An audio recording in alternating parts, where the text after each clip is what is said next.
Hello, welcome back to the channel. Today we're diving straight into how to organize tasks using Todoist projects and labels, the complete 2025 guide. So let's get started. First off, open your Todoist app and navigate to the Projects section. This is where you'll create specific project folders for different areas of your life or work. Why?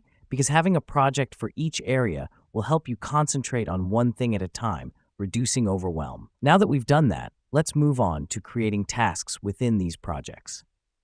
Click on a project, type your task in the Add Task box, and hit Enter. This is the cornerstone of task management in Todoist. It's important because it allows you to break down your projects into manageable chunks, making progress more achievable. Next up, assign due dates to your tasks. Click on a task, then on the calendar icon to set a due date. The reason we do this is to ensure that no task is forgotten and everything is completed on time. It's like a personal assistant reminding you of what needs to be done and when. Now let's talk about labeling. Labels are tags you add to tasks to classify them. For instance, you can label tasks based on their priority level or the amount of effort they require.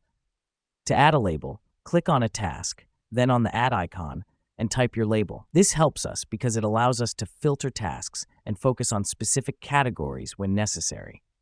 Finally, use the priority feature to rank your tasks. Click on a task, then on the flag icon to set a priority level. This is crucial because it helps us concentrate on what's most important, ensuring that high-priority tasks don't get lost in the shuffle. And there you have it. By following these steps, you can effectively organize your tasks using Todoist projects and labels. Remember, the key to successful task management is consistency, so make sure to regularly update and review your projects and tasks. Thanks for joining us today, and we'll see you in the next one.